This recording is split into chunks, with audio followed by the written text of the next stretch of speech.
All right, all right, all right. Oh, come on.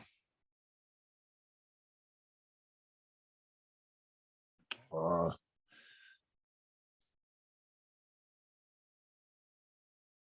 Sorry, y'all. Hold on one second.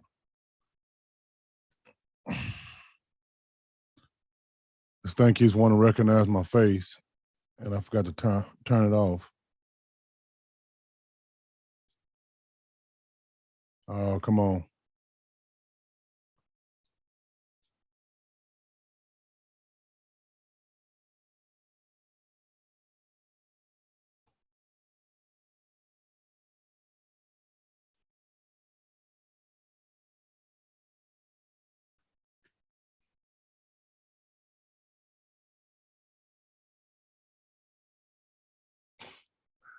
I can't get this thing to cut off.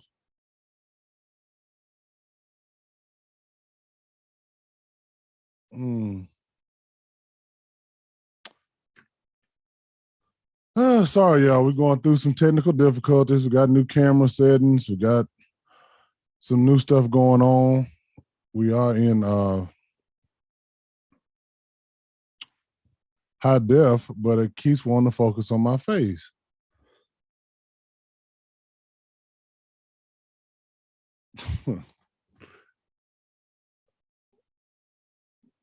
It's gonna bother me.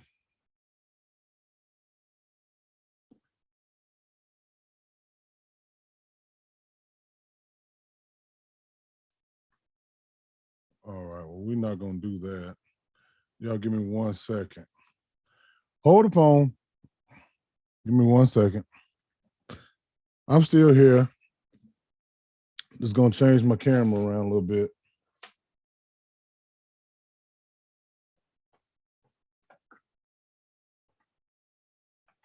Um, how's everybody Sunday today?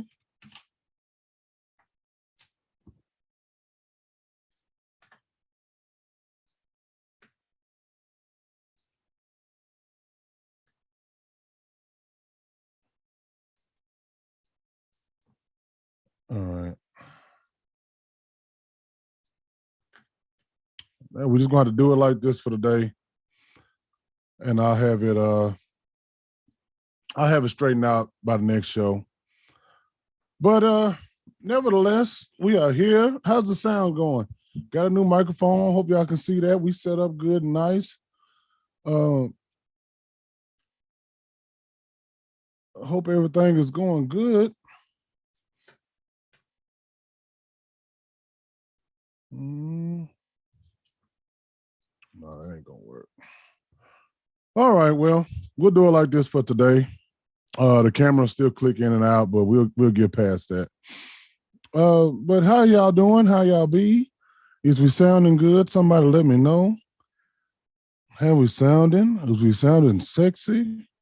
Are we clear? Well, I know we looking pretty decent.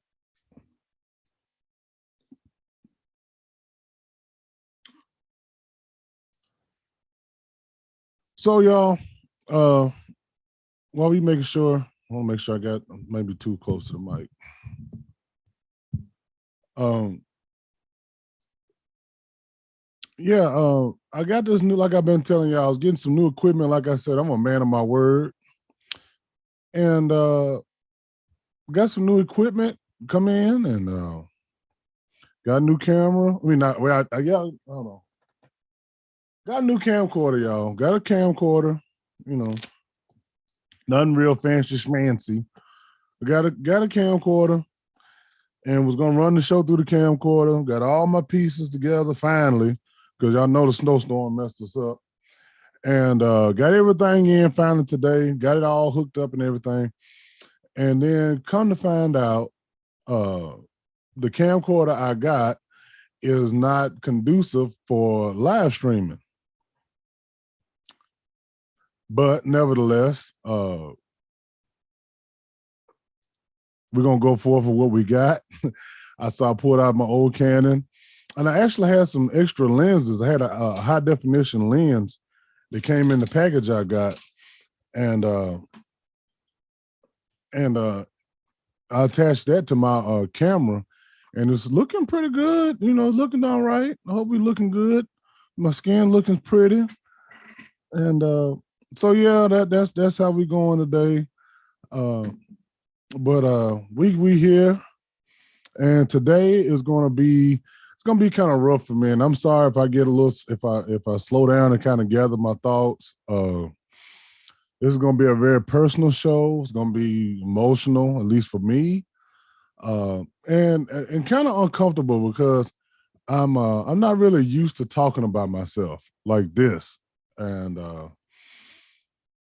so today, I said I wanted to talk about my pops, my dad, kind of talk about my story as a father, um, kind of share that journey. A lot of people wanted to know, how was it being a single father, and so today is full time single dad. And so today I'm gonna share my testimony on that, the good and the bad. Uh, Kind of give some foundation about how we uh, got in that situation in the first place. Uh, if I do break down and get a little wet faced, I got me some toilet paper, wipe my face with. So so yeah. Oh, this kid, yeah. I'm watching the end of the Rams game. Let's go Rams. I know D Money's hot. He won a 5 Cal Shanahan, even though he's a legend. Uh, oh yeah. We pretty much got this game in the bag, so I can turn this off. And number 31 seconds left. Uh, so yeah. Let's get started without further ado. Like I said, we're gonna be on time this year. We're not gonna wait around for folks. They're gonna catch up or get left behind. And so, like I said, I've been working on the show for y'all. And today, of course, I got a little visual aid. So that's not the best picture. That's probably the most recent and last picture my father took. But what you see there is my daddy, better known as oh Lord, they done scored a touchdown. Better known as Baby Boy, aka Slim, aka the Babe. And my daddy was born in Opelika, Alabama. I've been there once. It's it's about closer to Montgomery. It's pretty far down there in Alabama. Uh, Grew up around a whole bunch of red mud. Ate a bunch of country ass shit. My daddy used to eat a bunch of damn rabbits and squirrels and shit. I remember I went over his house one time and opened up his freezer, and man, he had all these damn rabbit bodies in there with the skin off, and with eyeballs still in it. So I'm like, what the fuck is that, Daddy? Oh, son, that's some good eating. I'm like, man, you country as hell. Ain't nowhere in hell I'm eating that shit. And hardworking man. Worked when I was younger, a little boy. Uh, he worked in concrete. He used to lay sidewalks and driveways and stuff like that. And he used to mix the concrete by hand. He used to pour it all out, level it all out. I mean, he was really a one man crew. Uh, so yeah, I couldn't do the work he was doing. That's for damn sure. Especially working in the summers and stuff. But he loved it. He loved it. Uh, and later on in his life, when he got starting to get old and couldn't really dig in that concrete no more, he started laying in swimming pools. He worked for Madison Swimming Pool Company. I don't know if it's still there, but yeah, he started laying in swimming pools, and that's actually uh, where they found him. He had his first huge seizure, and that's when he found out he had lung cancer. So a little dig a little deeper, so you can get a full picture. Uh, when I was born here in Nashville. When I was 2, uh, my mother moved us up to Cincinnati with her mother and my granddaddy, and to be closer to her and to help her and stuff like that, and so people could help her with me as well. And so I said all that to say this. I didn't see my dad until we moved back to Nashville. I didn't move back to Nashville till I was 6, going on 7, and sort of I'm young, naive. I'm a kid, so I knew my cousin's daddy, Uncle CB, but I didn't know what my daddy looked like. And the first time I met him, we were living on Scoville Street, on right off Jefferson. And he comes in, and he's tall as hell. At the time, he's 6'4". He was 6'4", and I'm a little boy, so he looked like he was 8 feet tall. And he come up to me. He said, "Hey, you know who I am?" I'm like, "No, I'm your daddy." I looked at my mom and I said, "He my daddy?" She said, "Yeah, it's your daddy." And I just remember being awkward. Didn't really know what to do. Didn't really know what to say to him. I mean, he hugged me, uh, kissed me, told me he loved me, and that's always how he greeted me. Always hugged me, always greeted me with a hug, a kiss, told me he loved me, and good-hearted person, but had a whole lot of bad habits, a lot of demons. I don't really know his side of the family that well. I met his mother once. Uh, I don't call her grandmama. I don't call her granny. I didn't know her. I just say that's my daddy's mama. I know that sounds harsh to some, but that's just my reality. I didn't know her. She didn't embrace me as a grandmother, so that's my daddy's mama. Uh, I never met his daddy. He didn't talk about his daddy. He only told me his name. But that's all I knew about him. My daddy was the youngest of, I think he had like 10, 11 brothers and sisters, and thus the name Baby Boy.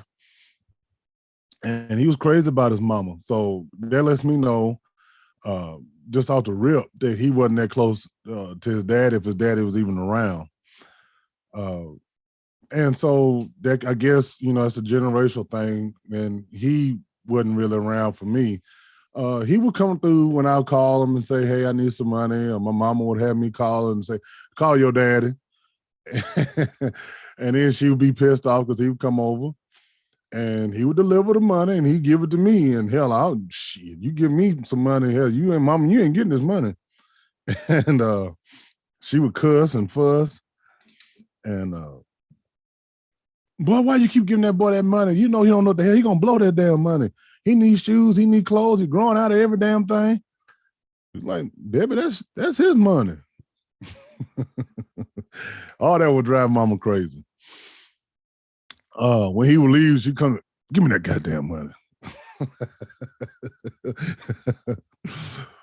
Oh boy. But yeah, that was pretty much our relationship. If I needed money, daddy would drop what he was doing and come through with the money. But as far as us, like, learning a lot from him, I didn't.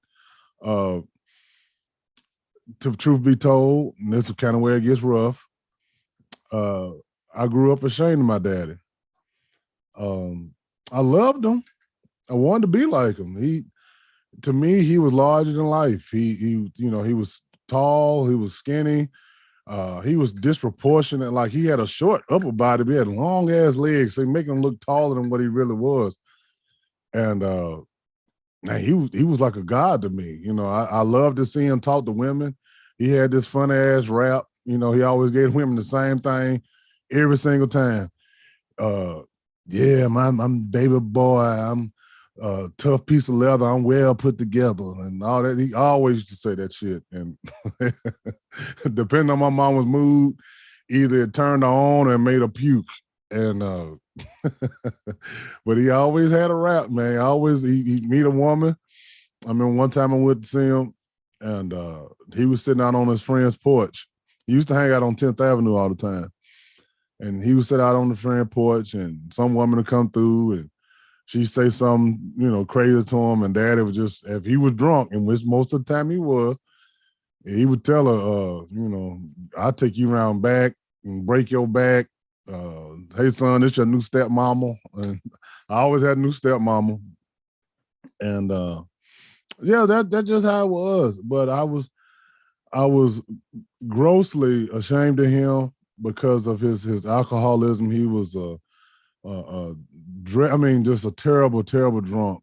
Uh, I I can remember being with him, and a couple of times he pulled his pants down like a child would that's potty training and to pee because he didn't have the coordination to hold just pull his zipper out and pull his shit out and piss. He pulled all his he just pretty much dropped his pants and piss, and then he couldn't pull his pants back up. And I can remember, having to pull his pants up on him, and just that smell, I can still smell it. Uh, of the alcohol just seeping out of it, pouring out of his skin, and piss on himself and slob on himself, where he just completely pass out. And I had to call my mama, "Mama, come get me." Dad has done passed out, and you know, uh, needless to say, uh, I heard a bodybuilder that was giving his testimony the other day, and he said, I learned more about how to do right watching my daddy do wrong. And that hit me to my core because that's exactly how I had to grow up. It's that's the way a lot of us young black males have to grow up is we had to learn what not to do. We had to learn to do right by watching daddy do wrong over and over and over again. And the truth of the matter is, as being a man and a father myself, I understand dad is not, you're not perfect. You're not gonna get a perfect picture.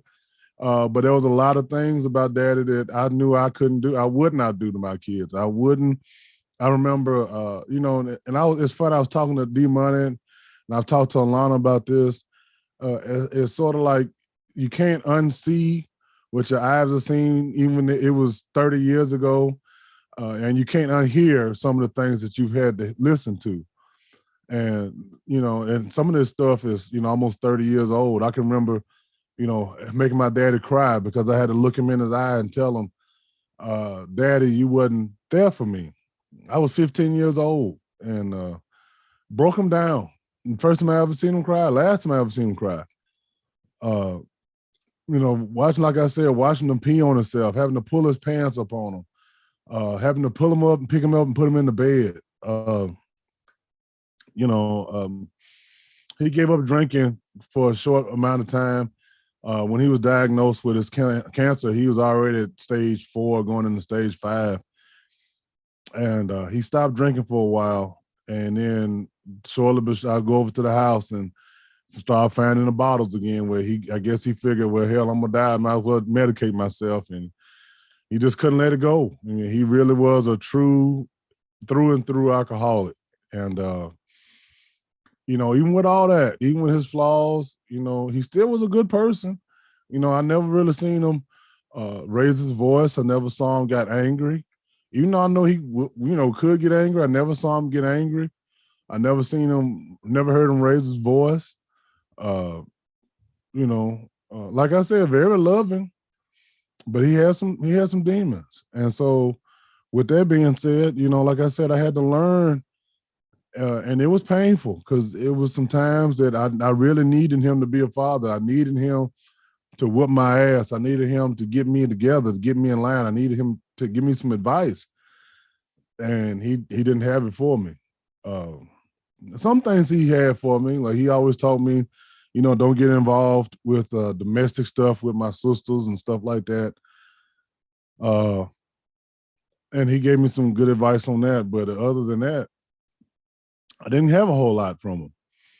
And I do miss him. I wish he was here because it would give me some some kind of roadmap sometimes. But yeah, that was the genesis. That was my pops. I love him. I do miss him. He was a flawed man, but he was a good man. I had to learn, like I said, everything he did, I pretty much had to say, okay, I can't drink like that. I can't be absentee. And I say all that to say this. One thing, and the day I made him cry, I'll never forget. I've always said that to me, the hardest part about being his son was that he was always in and out. And I wish he would either be all the way out or all the way in. You know, it's almost like pick a side, dog, because it's like you doing this flip flopping. You come, every 2 or 3 months. You come, when it's time to bring money.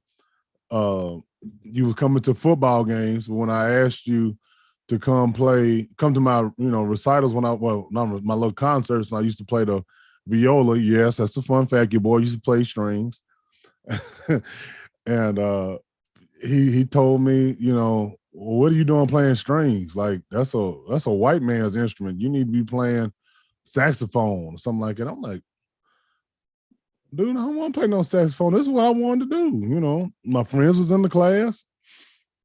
Hell, I enjoyed it. I worked at it, but yeah, he wasn't supportive in that area. He loved going to the football games and stuff because he can say, "Here's my son," but other times he wouldn't come, and so I knew going into me being a father, I could not flip flop like that. I knew I had to be all the way in, and that's what gave me my drive. That's what gave me my motivation to be there for my kids every single day. So we progress on. Here's me and the children. Uh, I was much younger. I think I was like 27, and the kids were. I think my son was. Let me see. He was 5, 4 or 5, 4 going into 5, and my daughter was 3 in this picture. And they've gotten older. That's her closer to now. She's 17, and that's my son. He's now 18, and yeah, I know they've grown up drastically, and he's always getting in front of some food. Well, them are my babies, and how did I get to be a single father? Well, I had my son when I was 22 years old. And I knew immediately, and this is no knock on her, but I knew immediately that the kid's mother was not adequate. She was not fit to be a good mother for my son the way I know he needed to be raised. So when we started to part ways, and this was after my daughter was born, she was still a little infant actually. After we started parting ways, this is right around the time my mother had passed and stuff. She broke up, she left, she took all the kids. And like I said, I'm not trying to bash her, I'm just giving the facts, okay? She left. She left out, she took all the kids, my 2 kids and her older daughter, Dominique, who I was, raising too. And then she turned around like within a matter of minutes and brought my son back and sat him on the couch with me and told him, I'll come back to get you. He just looked at her. She left. I looked at him. He looked at me. I said, you hungry? He shook his head. I said, come on, let's go get something to eat. And that's pretty much how it started. He was with me every day pretty much since then. It's very little of his life that he wasn't beside me or didn't see me every single day. I had to, get him started in school. I had to do first day of school. Hell, he cried like he was when an infant. He cried all day long. He didn't want me to leave. And so, yeah, I had the first day of school, all of that, all the drama the mothers go through. I went through that. I had first day of school. I had anxiety about it myself, but eventually he got better. We got better together. Right around, and in the mix of all this, like I don't want everybody to think I'll just left my daughter out. The days I had off at the time, I was off on weekends. My daughter would come over too, so I had both of them. Right around and I'm skipping around a little bit, just fast forwarding because I don't want it to be too long because I can talk all day about the kids. Right around Christmas of 2007, their mother called me and she says, "Hey, I need you to come get Shelly." I said, "Okay." I didn't ask any questions. She said, I can't take care of her right now. I said, "Okay." I wasn't in the best position myself at the time, but like I said, my motivation was I was going to be there for my kids no matter what. So packed my son up. We went, got her, picked her up. They was at the Knights Inn Hotel. I picked her up. Didn't ask her mama no questions. Uh, didn't ask her what was going on because I felt like that wasn't my business. Uh, to this day, I don't know what happened. Uh, she said, "I don't know when I can get her back." I said, "Well, when you get yourself together, just give me a call." And we took off, and I didn't see or hear from her for over a year. Uh, so uh, I was having to get up at 6 o'clock in the morning. I had to get both the kids, dressed. Um, I had to get him to preschool. I think he was in preschool. I had to get him in preschool at Kirkpatrick. And then I had to take my daughter to the bus stop so she can go to Head Start. Uh, then I would go to work, get off, go pick up my daughter from the bus stop, pick my son up from school, go home, cook dinner, do spend time with them, play with them, feed them, get them in the bathtub, get them in the bed, get their clothes ready, do it all over again the next day. My daughter, bless her heart, she suffered through a whole lot of daddy dues, them daddy hair dues. I did the best I could. Uh, and my sisters helped me because they, Lord knows, I couldn't do no hair. But did the best I could, and we made the most out of it. And like I said, it was a family thing. We did it. I did that every day for over a year and a half. Get them to school, get home. It was a full day. It was a full ride. On Fridays, because I had the weekends off, I always make sure on Fridays we would have, a little family night. We would I would get pizza and rent a movie because back then, it wasn't no Netflix like that. Well, it was Netflix, but it wasn't like it is now. It was you asked for shit and they mailed you your DVD. But I think Redbox had just started popping and stuff, but we still had Blockbuster and stuff. So I wouldn't, rent movies, buy movies, and we sit on the floor, eat pizza, watch movies, and Saturday we go out in the yard and play. Uh, Sunday we went to church. I did all that. I did it by myself. And I had helping hands along the way. My sisters helped me, even though they were still young. My granny helped. But I didn't have my mama, didn't have my daddy, didn't have, her side of the family. It was all on me. And I knew no matter how hard it was, I had to do it. And I couldn't give any excuses. I couldn't give up. I couldn't get tired, just like a lot of single mothers. I had to push through it. And that's why I can sympathize and I understand where mothers come from when they're tired and when they're at the end. I did that. Not to pat myself on the back, I'm just stating what it was. It was hard. It was rough, scary, but we made it through.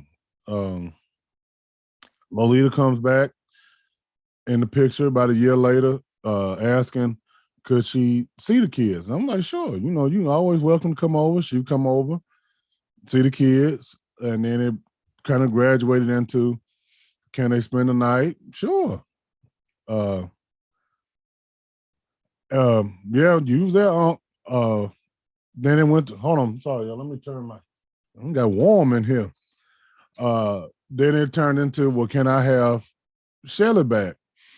And that was a tough decision. Not because I didn't feel like she, couldn't have her daughter back, but selfishly, I didn't want to see her go. Like,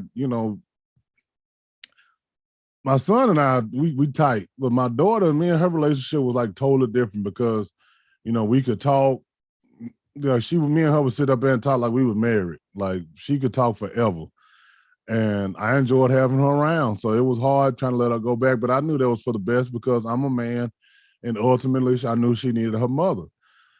And so I let her go back. Very, very difficult. Uh, as we progress, her mother hits me with a couple years down the line.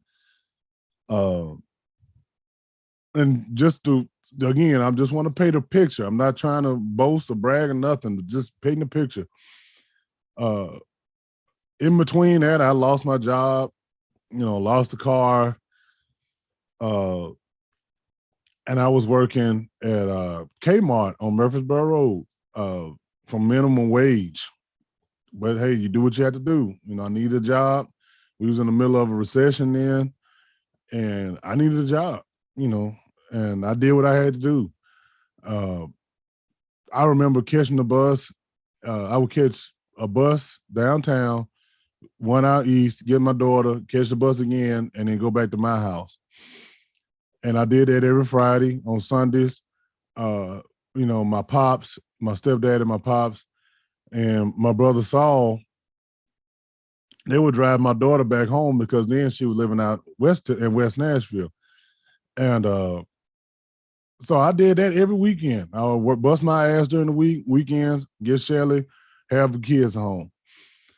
So I say that to say this, we fast forward a little bit further, and then I get the news that, hey, we moving to Florida. What? Yeah, we need to move to Florida. So that's what I'm trying to get rid of right there, y'all. I'm gonna get rid of it. So she takes my daughter, and she moves to St. Cloud, and I don't see my daughter for I know a year. That was whew. I had to fight off depression because I still had my son. He needed me, and so I had to push forward. Didn't see my daughter for a year. First time I saw her was on Thanksgiving. Uh, I don't know why I always end up with the kids on Thanksgiving, but she brought up. They came to Nashville, and I had the kids for Thanksgiving. And the hardest day of my life, pretty much, was when I knew she had to leave to go back. And if my son, I asked him to come on the show, but he had to work tonight. He will be on the show eventually. Hopefully, I can get both of them on. And he can testify to this. We met at the Titan Stadium. We met at Nissan Stadium. And when she had to get out of my car and she got in her uncle's car, I had to just sit there and I just cried. I cried my eyes out. I cried. I don't know how long it was. I cried so much that Tamir, bless his heart, he he had some kind of cloth. I don't know if it was a shirt. I forgot what it was, but he started wiping my face and telling me it was gonna be all right. And it was hard. That was very, very difficult. And unfortunately, that's a reality I had to relive a couple times because, she would go back and then come, she would just come and go, and it was hard. But nothing could prepare me for probably the worst part. This is where it gets a little bad. I'm gonna get my tissue ready just in case. Uh, so this is something I never really talked about. Only a few people know what really happened, but I'm gonna give it out tonight because it might help somebody. And that's what this is all about. So 2015, at the time, this is I was I had just finished being in the hospital for having my heart attack, my first heart attack, and having congestive heart failure. And that's when I found out that I was going through kidney failure. I was already stage about stage 3.5, going into 4 at that time. I might have been stage 4. Um, and I was working overnight doing security at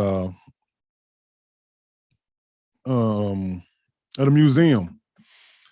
Uh, the Tennessee Archives and Museum of thing. It's someplace I've seen. It's a building you've seen before, but you've never been in there, and the public is welcome to go. I just never been in there. But I had to work overnight there, and at the time we were staying. I called her my auntie at the time, but in reality, she was my uncle, not my uncle Tyrone, my other uncle, baby mama, basically. And she I came home and she says, "Hey, while you was at work, Tamir went in my room and took some ice cream, or he took something out of. She had like a little mini fridge in her room. He went in there and took stuff out of it." And so I've been telling him about that he needed to ask before he takes stuff. That was a really bad habit he had at the time. And so I waited until the next morning and I whooped his ass. And my son, as y'all can see, he's light skinned. And when he, reaches his little arm back here, because I'm, whooping his ass good, the belt hits his arm. Can I get a witness in here? So you get your ass whooped and you put your arm back here. Your mama didn't stop the belt mid swing. The belt had to hit your arm, right? Somebody out there know what I'm talking about. And so yeah, I whooped his ass, and he goes to school. And not that I prepared him or told him, don't tell nobody. Hell, I whooped his ass. And so he went to school, and some little boy saw, one of the belt marks on his arm. Like I said, he's light skinned. Wasn't that I was killing him or hit him with the buckle. He just put his arm back there. So the little boy tells the teacher that Tamir's got a bruise on his arm. I go pick him up, and this is all unbeknownst to me. I didn't find this out till later. I go pick him up from school, and they got him in an office, private room.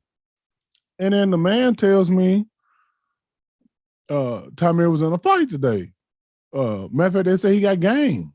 I was like, what? But then I found it weird that they kept us separate. I'm like, well, let me see him. Like, let me make sure he's all right. But they wouldn't let me see him.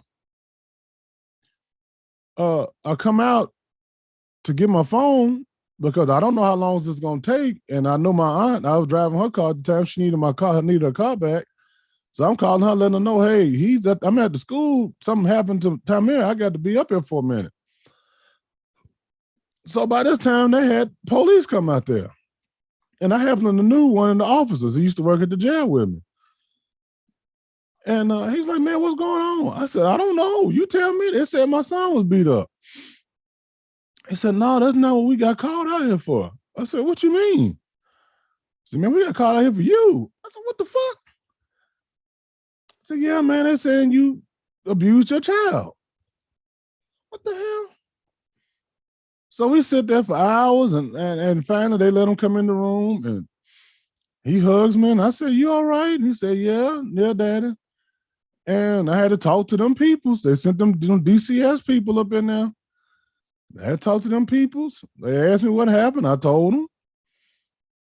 They let me go home with them. They said they would see me, and they came back to see me. I think they came the next day. Come back the next day. They started questioning me. They questioned everybody in the house. They took him to another room. And see, and I'm gonna put a pin right there. Let me say this. Uh, you know, we got to be careful with these folks. These people are not on. I don't care what nobody say. Child services is the devil, because they are the ones that putting it in these kids' minds that it's okay to run away and report your mom and daddy. And when I'm not saying that some kids don't get abused, they need to report. I'm gonna say that. But if you just got your ass whooped because you doing something wrong, you shouldn't have the ability to call the peoples on your mamas and daddies when they just trying to get you to do right. I'm gonna put that there, and I'm also say this too. I think their whole goal is to separate families and to break shit down because I believe that's what happened to me. But let me go on because it's getting late. Anyway, we go on. They come. The people come and they go. They tell me, okay, well, if you do these classes, you'll be good. I'm like, okay, cool. I do the little parenting class, do the little anger management class, and everything was cool. The day I did my last class, I had been up all day. I worked all night long, got up in the morning, met the guy. We did our classes. I get home, man, he gets home from school too. So we go out. There's a new wing place just opened up, and it was the day after his birthday. He had just turned, I think, how old that boy was. I think he just turned like 11 or 12, somewhere in there.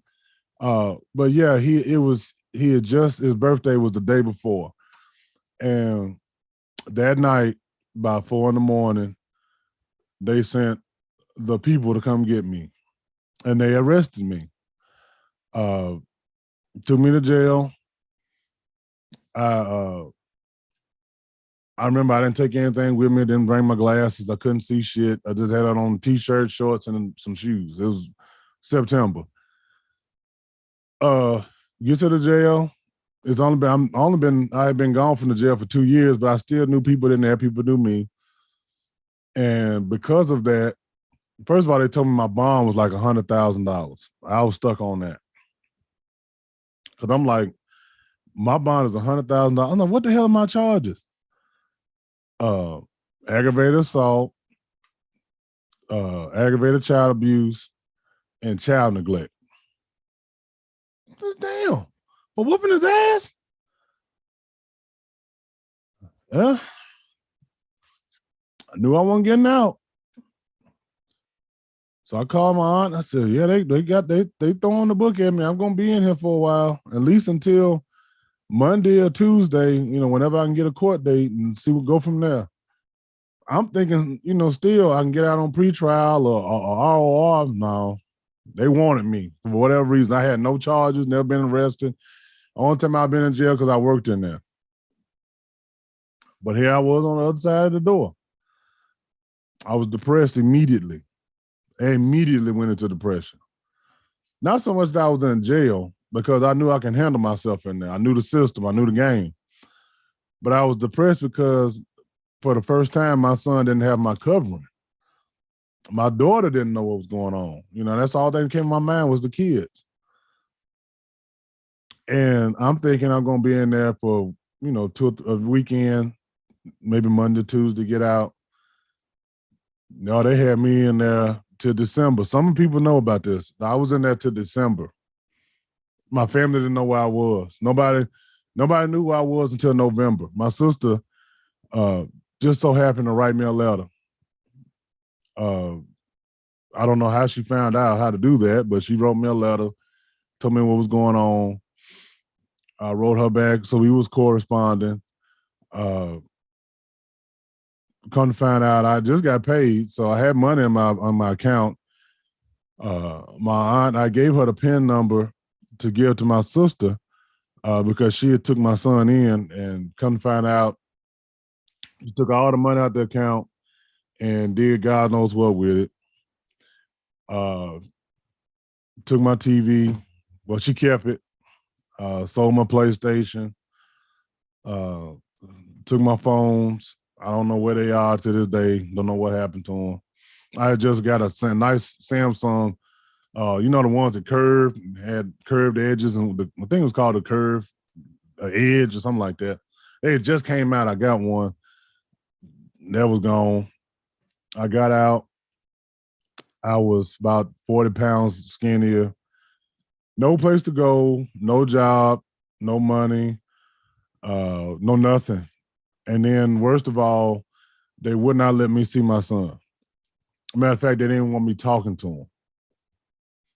And that right there almost broke me down. That almost did it for me. Because I figured I did all this fighting and I did everything that they asked me to do. They still threw me in jail. That didn't break me. And then I get out and then I can't even see him. I didn't see my son again until I want to say February, March, maybe April, somewhere in there. And that was at a DCS hearing because by that time he had showed his ass because nobody was whooping his ass and staying on top of him. So he was showing his ass. My sisters was fed up and he was about to go into state custody. And I remember I remember uh I remember crying. I remember just trying to figure anybody that would take him in because they wouldn't let him go with me uh under no circumstances. But I didn't want him to go to state custody because I wouldn't know what was going on with him at all. And I didn't want him sleeping on the floor. And I know some of y'all have seen that where they got the kids uh sleeping on the floor and in the office. And I didn't want that for him. And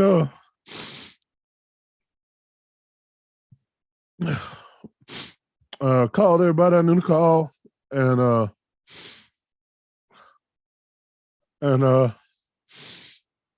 friend of mine took him in for a week or so just to give me some time to get him situated. Uh, I got him flown down. Got them. He got to spend a couple of days with me. This was in May. He got to come stay with me for about a week. They didn't know about it because I knew if I told them, they would hurry up and snatch him away. He spent a week with me, and I apologized to him for letting him down. And he said he didn't, Daddy, you didn't let me down. You know, I know you always have been there. You done the best you could do.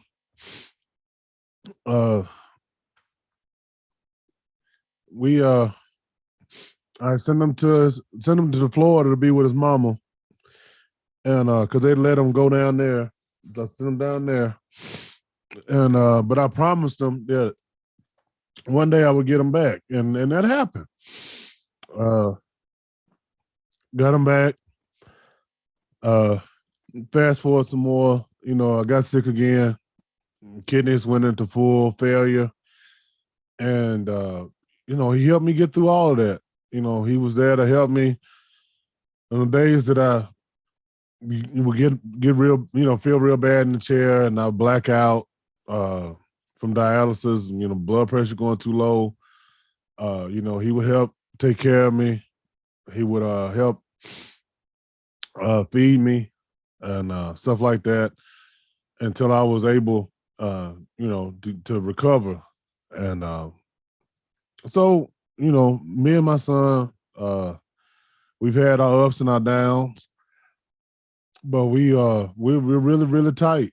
You know, that you know is proven that no matter what has happened, and hell, everything that happened, a little bit of everything that happened, uh, you know, we still managed to still, you know, have that bond and still have that relationship. And of course, it's changed over the years, Uh, Lord, y'all let me sit up here all wet faced it. Uh,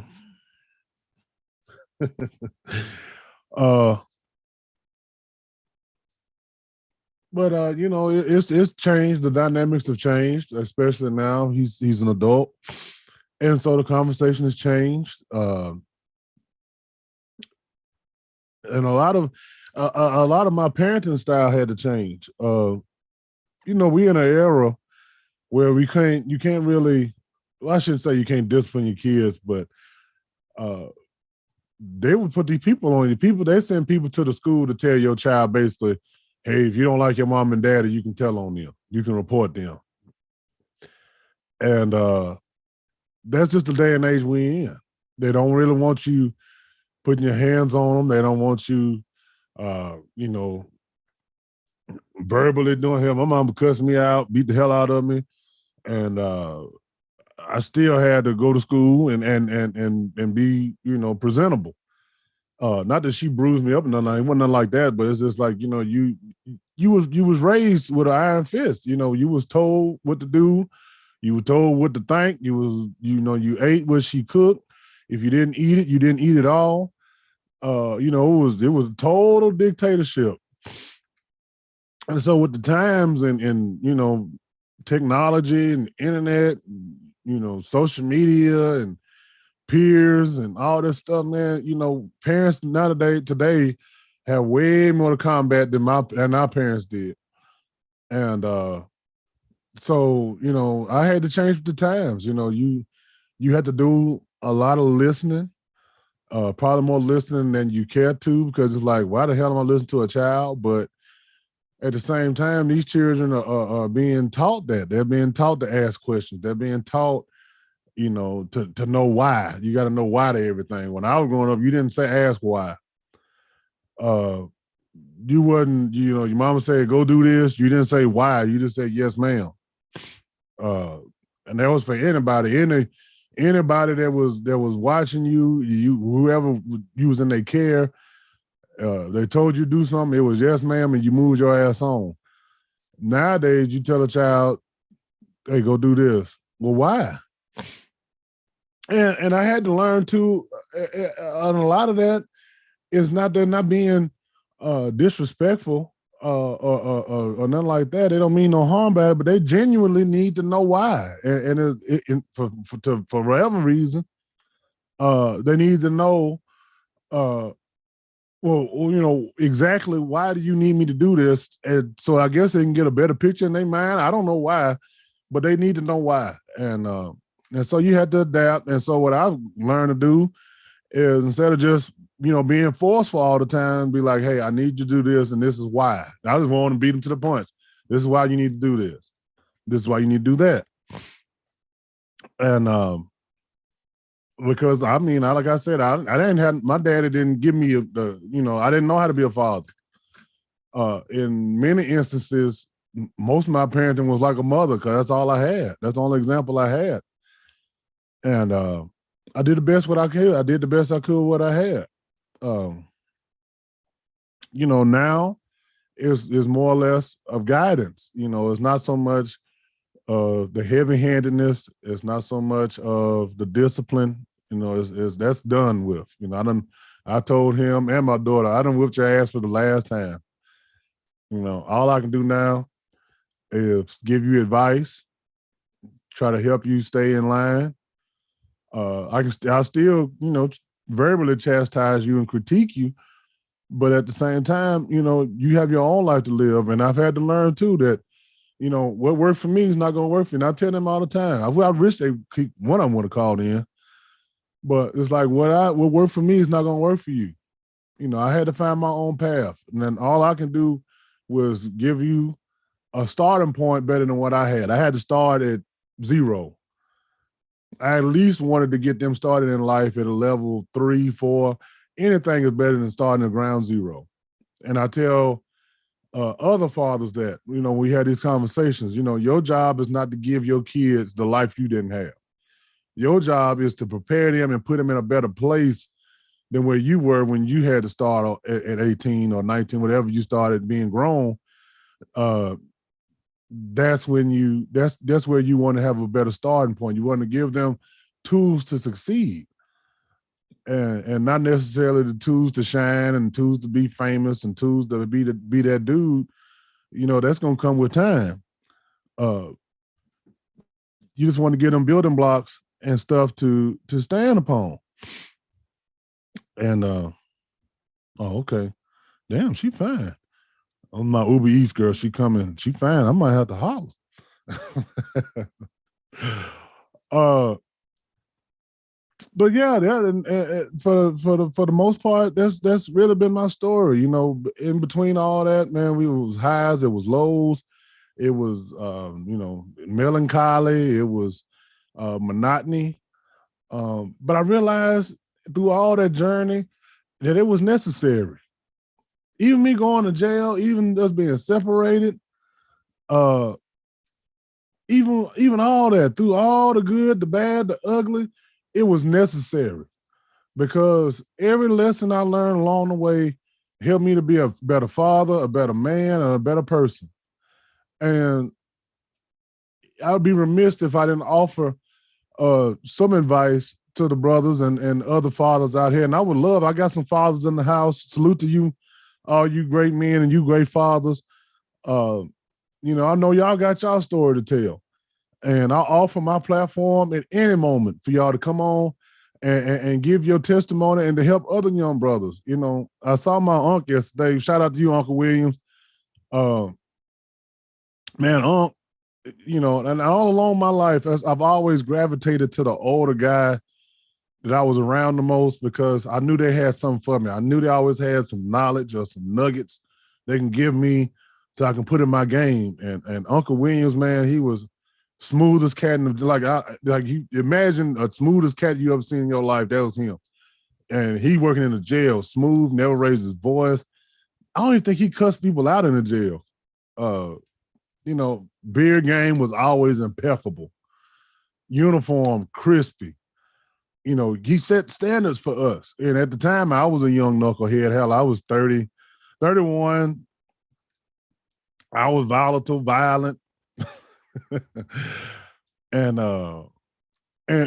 what I appreciate most about Uncle Williams, he never tried to change me. He never came and say, hey man, you need to stop that. Don't do that.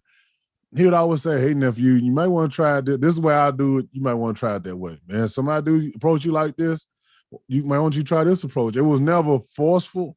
He always just gave me something, just plant a seed, a seed of something different. And it's helped me out dramatically. And that's what I try to do now. I look up now. Hell, I'm the old guy in the building. And, I just try to get my young nieces and nephews I work with and come across, different little pieces here and there. I'm not trying to change them. And I tell them, hey, I know you like that. I know you like Ratchet, but just realize it's better for us out here. That's all I tell them. I don't tell them to stop messing with Ratchet because I know they love it. It's in them. But, just giving them a little something to sharpen themselves because iron sharpens iron, so you have to be able to sharpen your tool off another piece of iron. And I just want to offer, like I said, some advice to the younger guys, the younger fathers. Man, you got to realize that your role, I know society has in the past kind of diminished us. We sort of the second class parent. We kind of like the afterthought until mama's gone. I remember I told Alana this once. I was like, in our community, the Black community, dad is really the afterthought until mama's gone on. That's when we receive our flowers and love. Not always, but for the most part, we don't draw closer to dad until mama's gone because like, okay, I got one more parent left. Let me hold on to them as long as I can. And all the love that was poured on the mama gets poured on the daddy. But, but just realize, it's going to be some hard days. It's going to be some days that you really going to have to sacrifice, and it's going to be sacrifices nobody else gets to see. We don't get the accolades I think fathers deserve. I know that your role, your passion, your desire to do what's right for your kids, man, that's going to supersede everything. And I know it's gonna be some hard days. I know it's gonna be days where, the mama's in the way, she interfering, she's got, madness going on. And you got to be that solid foundation for the children. You got to be that rock. You got to be that one to say, listen, this is how it is. Listen to them. Everything can't be just, you can't just bully them no more. You can't just dictate no more, because there's just too much out here.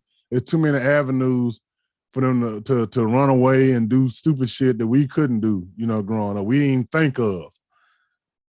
But now that's like a common theme. You see more and more kids running away. You see more and more kids being disrespectful and talking back and then calling the police on their parents. You see that nowadays. You see children trying to kill their mamas and daddies and shit. That stuff is real. My mom was in the ground. She's been dead almost 20 years. If me just thinking about trying to put my hands on her make me shake. So, these kids are in a whole different mindset, and I also want to urge you, I know we don't always get the best examples as fathers. We don't always have daddies to look to give you what you need. But one thing I do know about the Creator is whatever you lacking, He's going to provide. And so all throughout my life, I've had different men come in my life and give me something and show me something different. Not to say my daddy was a horrible person, because he wasn't, but he wasn't always there. And the people I had, like my granddaddy, my Uncle Carl, Uncle Cedric, my Uncle Tyrone, Uncle Jeff, Uncle Williams at work, Chet Starling, all kinds of guys, older men that would say, hey, this is how you do it. This is how you tie, this is how you wear your suit. This is how you brush your hair. And definitely I can't forget my stepdad and my pops. I met him, my mama met him in 1990. I was 10 years old. And he has been there with me every step of the way. He's had to tell me some things that I didn't want to hear at the time. But now being on this side of the coin, I understand what he was trying to tell me. And he was telling me the truth. And I couldn't accept that, because I wasn't used to being around men. I wasn't used to taking criticism from men. I was coddled. I was babied. I'm just keeping it real. I was babied up. I was coddled. And so being a father is a whole nother world, and it made me grow up real fast. Like I said, I was 22 going on 23. I had my daughter when I was 23 going on 24. And so I had to grow up quick. I had to mature quick. I had to put down going to the clubs. I had to put down that alcohol, because one thing I didn't want my kids to have to pull my pants up like I had to pull my daddy's pants up. I didn't want them to see me slobbering drunk and falling all over myself and making a fool out of myself and them being ashamed of me. And, you fall down, you get up. I've lost jobs. I've had the power turned off. I've been evicted. Car repossessed. I had a nephew the other day ask me, man, how you do it, man? How do you work? It's all you do is just work here? I'm like, yeah, that's all I do.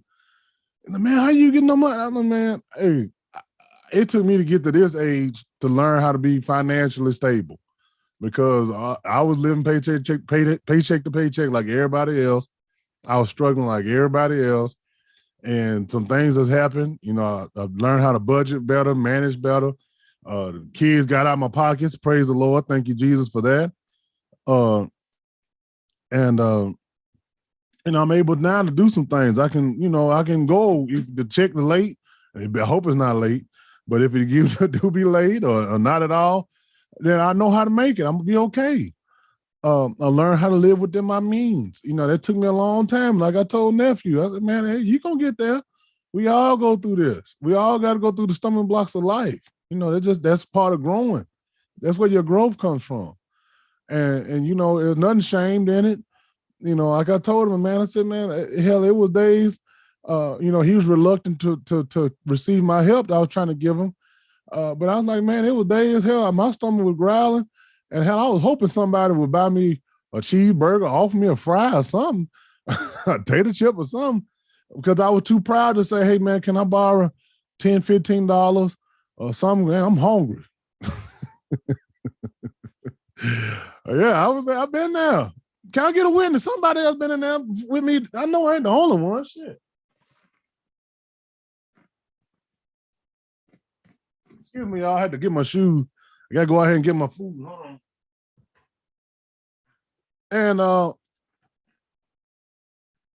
and I hope I got some fathers in here. I see my man, my good friend, the GOAT Broadway rappers in the house, the legend, Donnie. Y'all come on, comment, hit the link. Come on now, that's what it's all about. We sharing. I know I can share a whole lot today. Matter of fact, y'all hold on one second. Talk amongst yourselves. I need to go get this food right quick. Hold on.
All right, I'm back.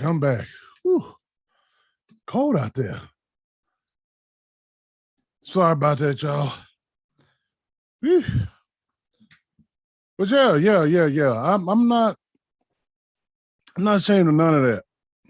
That's why I don't mind sharing. I don't mind sitting up here crying, getting ugly, getting wet faced. Uh, because I really want to help people. I genuinely hope that this will help somebody to realize, because I know how hard it is to be a father. I know how unrewarding it is sometimes, but you know, to realize that your reward is watching your kids figure it out on their own. Your reward is when the kids listen to when you see your teaching and your preaching come to fruition. You see your prayers, when you see it manifest within your children. That's when your reward pays off. That's where the payoff is for me. That's why I don't stress about what I'm gonna get for Father's Day, what I'm gonna get for this one. I don't need none of that. All I want to do is see my kids do good, see them fly on their own, and just help support them in any way I can, you know. And I know I'm not the only one. I know I'm not the only one. You gotta pray too. Prayer is important. You can't be a parent and not pray. Your Lord have mercy, my children have had me on my knees more times than any woman ever could bring me to my knees.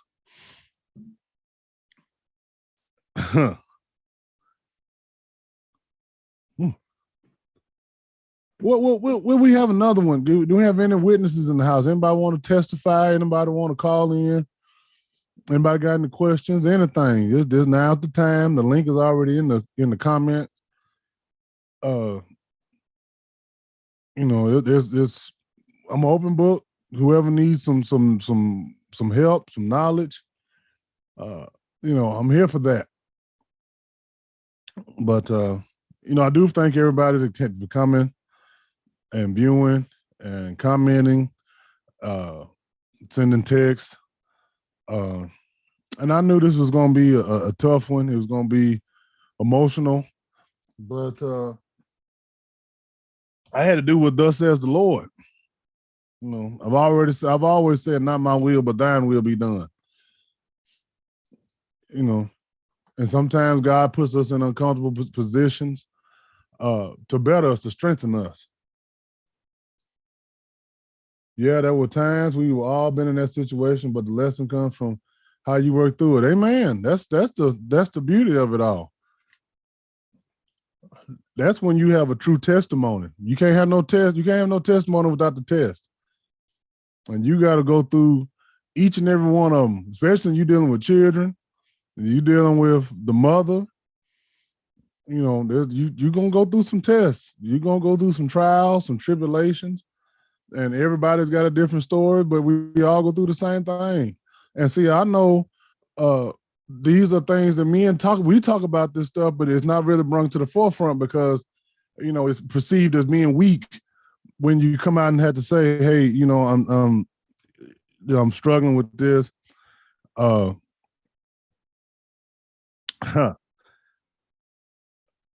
I'm struggling with this. I'm struggling with that. It's hard for a man to admit that because society has told us you're a weak ass man for admitting that you're weak, that you're hurting. But hell, we go through stuff. We go through stuff. If you dare to have children, hell, you dare to deal with a woman, you're gonna have some trouble. You're gonna go through some stuff. You're gonna be in some pain. That's one of D Money's famous quotes. I know pain. I don't know everything, but I know some pain.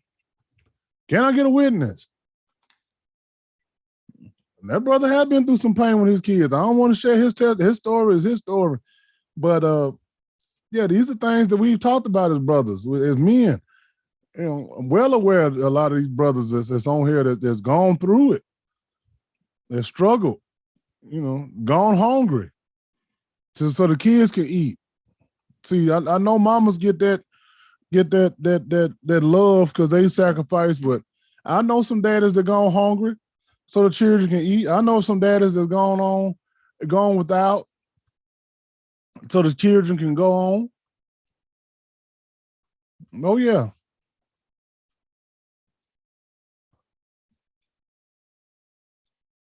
Yeah. I know all about that.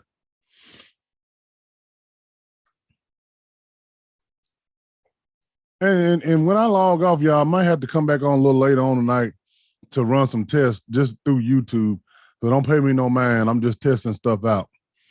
I probably won't even have no audio on it, but just to give y'all a heads up so y'all won't think, oh, he going live again. No. No.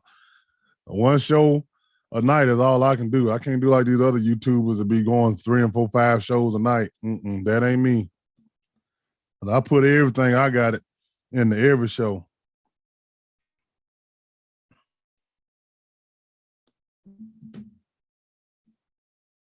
Well, if nobody else has nothing to add, they don't want to call in, then I'm gonna get off of here and eat and enjoy the rest of my little evening. It's cold and wet outside. But I do thank you all for watching. I do thank you all, those that commented, texted, that chimed in. I really wish I could have got somebody to call and share just a little piece of their testimony. But it's all good. We all got our own avenues and things we can work in, and it just so happens to be my vehicle. And somebody asked me that, well, how did you get into this? And I tell them all the time, I did not want to do no show on my own. My vision was to do a man versus woman show with a panel. And COVID happened, people had stuff going on. So my show, my fellow showmates, they fell out of it.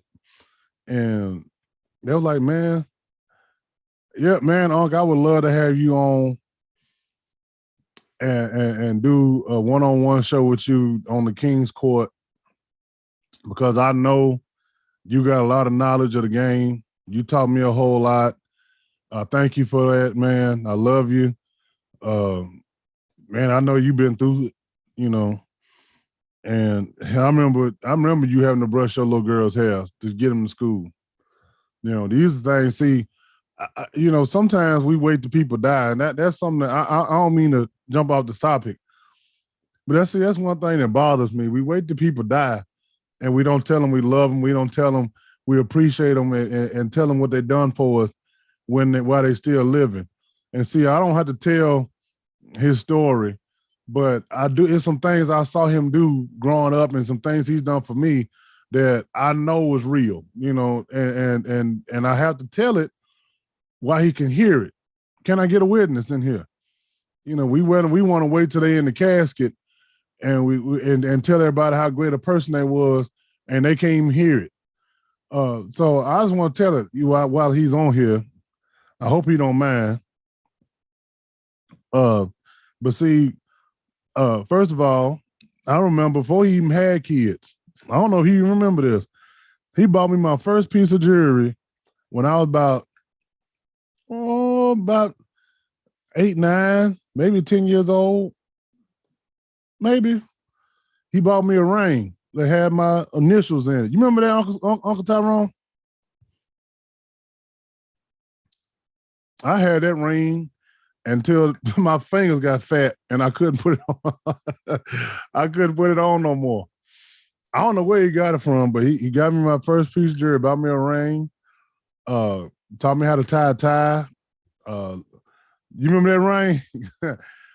He let me drive. He had a big old Cadillac, big old black pretty Cadillac. Had like the old school. Back then, we didn't have cell phones. He had the big car phone. Where it sits in the console. It sit in the middle of the damn front seat. It was almost like putting a body in there. And he used to let me use the phone, call my little girlfriend. It probably cost him $100. He was like, hey, man, that phone costs. Or he would come pick me up. We go play ball. He took me to go play ball. I still owe you a dunk, too. He come over to the house, man, play ball with me. Man, we play video games with me. Man, let me drive that big old Cadillac. We go get his car washed. He kept that Cadillac clean. And man, I just appreciate you. I just want to let you know I love you, and I didn't forget none of that, man. And I really do appreciate it. Cause see, we need to tell more of these stories about other brothers, because see, we don't give our brothers the flowers they deserve while they still here. Like I said, we wait till they in the casket or they in the ground, and then we want to go cry over them and all that stuff and wear t-shirts and shit, when really all they needed to hear was, I thank you, I appreciate you helping me along the way, because you didn't have to do it. See, it takes a special man to see the child's needs. They see past. They see he saw what my daddy was, and he knew there was a need there. Just like so many other men knew that there was a need there, and they didn't mind going and putting their hands on the plow. Nobody asked them to do it. You, yeah, nobody asked him to do that. He didn't even have kids at the time. Well, now he did have girls when I became a teenager and stuff. He had girls, but yeah, he helped take care of me. That was real.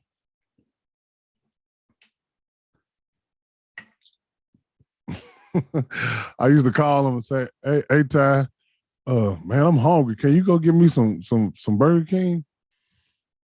Man, he come do it. He drive clear across town, y'all. I lived in West Nashville. He was living in Madison. Hey, Cookie. That's my cousin Cookie. Hey, Sean, like Tyrone said, it's a lesson you learn. God has blessed you, and may he continue to bless you. Love you. Yeah, I love you too, Cookie. Yeah, Tyrone would drive clear across Nashville and bring me some Burger King. And he look at me and say, "Man, you need to get a job."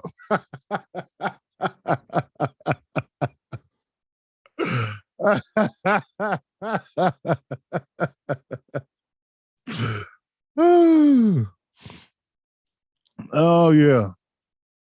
Yeah. Oh, there's some good memories. But I appreciate it. I needed that. I needed that. I needed like a good ass whooping.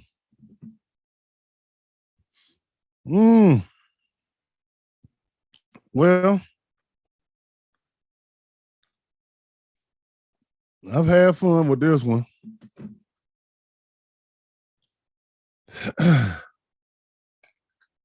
I'll give it a few more minutes in case somebody else want to have something to say, or if they want to call in. And sorry, I'm still getting used to this microphone right here in my mouth. I hope it ain't too loud. I got the gain up way high.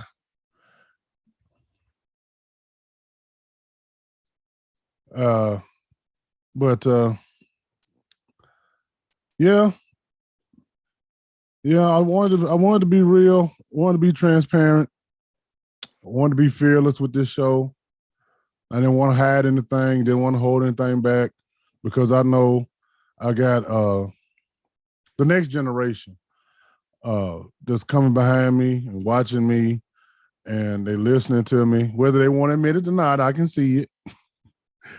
Because all it takes is for a fine woman to walk by, and you'll hear all of them go, "Oh, they got it from me." But oh man, well, I love everybody. Thank you for watching. Thank you for supporting the show. Please keep supporting the show. Like it, share it. I make them public. When I get off here, I make all of them public so you can share it with your peoples and invite them to come on and let them know, hey, you ain't too big and you ain't too small to come on. I'm still waiting on Mr. Bill to come on. He told me he wanted to do the show, so I'm gonna get him on here. I got my uncle. Y'all see it. My uncle said he gonna do it. He gonna come on and do the show. I got some other brothers that said they wanted to come on and tell their story, and that's really what it's about. Brothers helping brothers. We got to get to a place where we're not afraid to tell our stories. We're not afraid to be real with one another and say, "Hey, man, it's okay to cry. It's okay to say I love you. It's okay to know that you're not alone. You're gonna go through some stuff, but we're here for you. And I'm gonna close with this. If people like you see people like Antonio Brown having meltdowns and taking off his whole uniform and throwing it in the stands and all that kind of jive, and really, if he had more men, real men in his life to say, "Hey, man, you might want to change that up, man. You might need to change your attitude. You might need to move a little different." I guarantee you he wouldn't be in the situation he would be in. But I'm not here to judge. I'm just letting it be known that's what it is. But thank y'all. God bless you. I love you. Ain't nothing you can do about it. And we'll see y'all on the next show.